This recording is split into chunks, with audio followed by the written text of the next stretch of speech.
Coming up today, the Hilton Copacabana in Rio de Janeiro. Sometimes, when a hotel changes ownership, big, beautiful, and wonderful changes happen to the guest experience. That's not what happened here, though. The full tour begins in 15 seconds.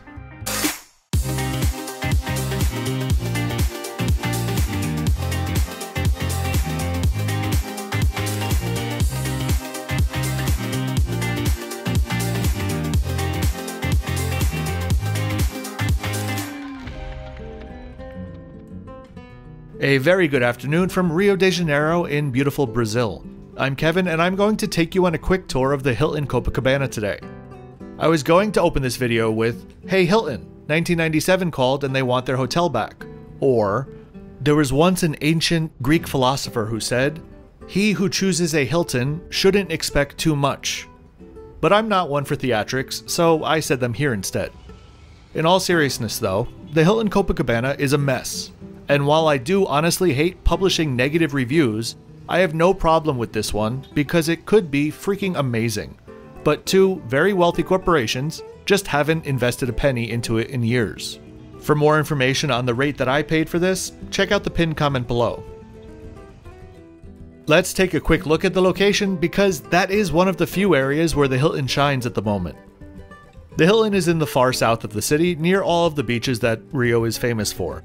A 20 to 40 minute drive will bring you to either of the airports depending on which one you're flying out of.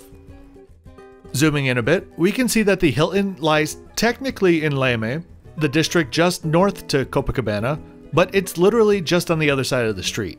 I actually love the small district of Leme. The streets have a lot of shaded trees and it's a tad bit less touristy than Copacabana itself. There's a full-size supermarket a block away with banks, cafes, and restaurants filling the streets surrounding.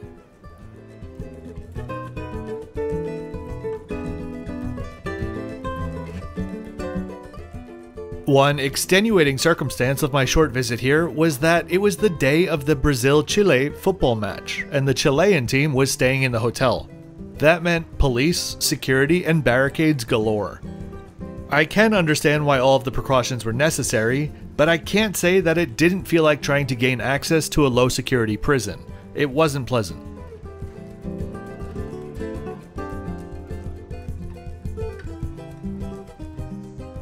The Hilton Copacabana, formerly the Windsor Atlantica Hotel, formerly the Iberostar Copacabana, formerly the Le Méridien Rio, formerly the Meridian Copacabana, was originally opened in 1976 and has been dominating the skyline ever since.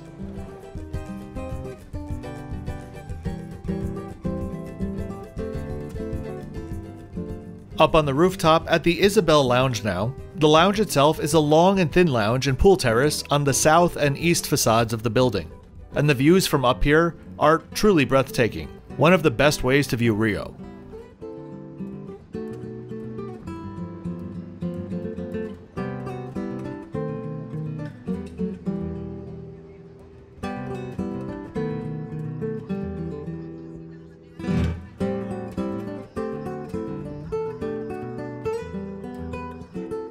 I mentioned during my last video at the Emiliano that I fell in love with Rio when I spent some months here a few years ago staying in Babilonia. Babilonia is the small favela on the hillside behind this apartment building, so I was excited to stay at the Hilton to more or less replicate the view that I used to wake up to each day. That is why I spent the extra to ensure that I had a high-floor Copacabana room. With its 39 floors, it's the tallest building in all of Copacabana and Leme, giving it a completely unobstructed view, which by far is the best asset of the hotel. I'll fast forward through the history a bit and bring us to 2011 when the hotel had its last major renovation under the Windsor brand.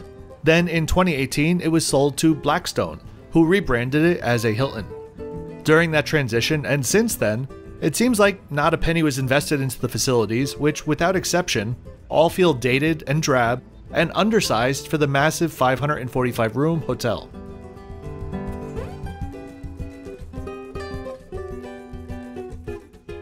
One note, to access the rooftop, you need to switch elevators on the 38th floor. Do not let them assign you a room on this floor. There is constant foot traffic up here between the two elevators.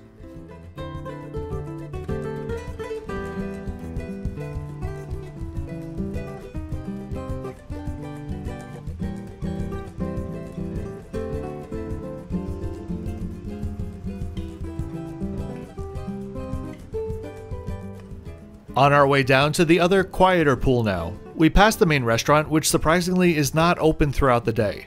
If you wanted to eat something in the hotel in the afternoons, it would have to be at one of the pools or room service, I guess. The other pool is on the 4th floor and much quieter and calmer because clearly it doesn't have that amazing view. Keep in mind though, we've already seen all of the pool and lounge space for a hotel that can accommodate over 1,000 guests.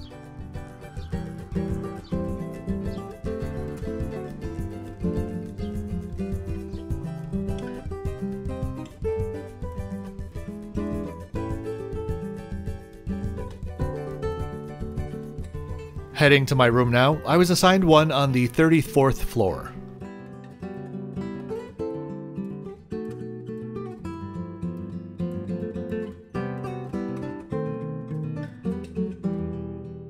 These doors, by the way, might as well have been made of 2-ply toilet paper, and that's not the only way that noise bled into the room. Walking into the room itself, we're overwhelmed by beige, and something that I can only describe as old room smell. The room layout is functional, but they don't exactly scream beach holiday to me.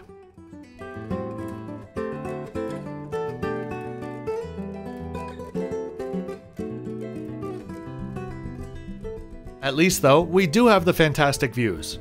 By the way, if you're enjoying this video so far, please click the thumbs up icon and subscribe and ring the bell so that you'll always get notifications when new videos come out.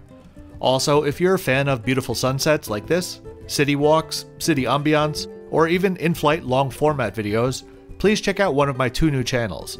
The links to them and other ways to support are in the description below.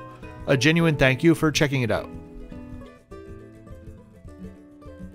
The beds were comfortable enough, but have one really dumb design feature. Light switches built into the headboard, which you will surely hit in the middle of the night if you flail about while you sleep. Otherwise, the room had plenty of outlets of all shapes, sizes, and voltages, but not necessarily in the most convenient spots.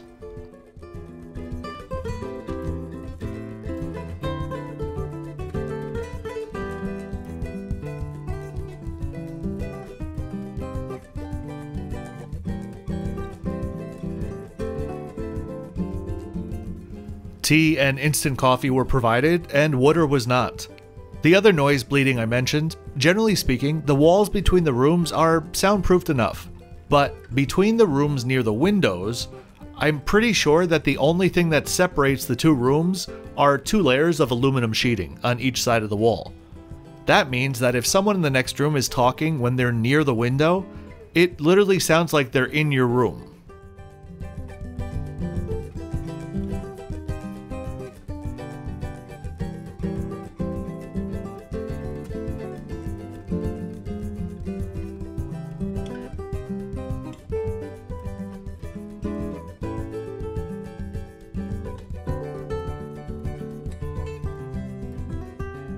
The closets were well sized, but the bathroom has definitely seen some better days. The layout is fine enough at least, because I know the owners are not going to structurally reconfigure the hotel. But I think we can do better than some melamine wall panels with chipped edges and uneven seams.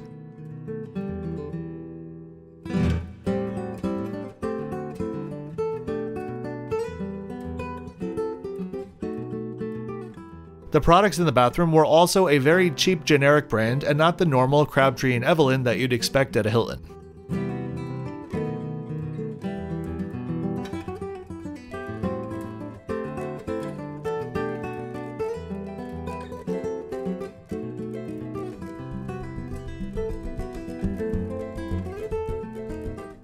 One final note, the room rate that I did book included breakfast, but I left the hotel early in the morning before the service started. Overall, the Hilton Copacabana is a lazy attempt at providing a beachfront hotel, and it genuinely surprises me that Hilton just slapped their name on the side of the building and hailed it as their 100th property in Latin America. Alright, let's get into the flip-flop score. The room design is tired and in desperate need of a remodel. The condition is a bit better, but loses points in the bathroom. Standard, I suppose, would be a good way to describe the service. The common areas and amenities were nice enough, but far undersized for the size of the property. At least though, the location is great. Overall, a disappointing 66 out of 100. There are other smaller brand hotels in Rio in this same price range, which you should definitely take a look at before booking the Hilton Copacabana. All of that said, I do hope that you found this video useful, and give it a like and subscribe for 2 new hotel or flight reviews every single week.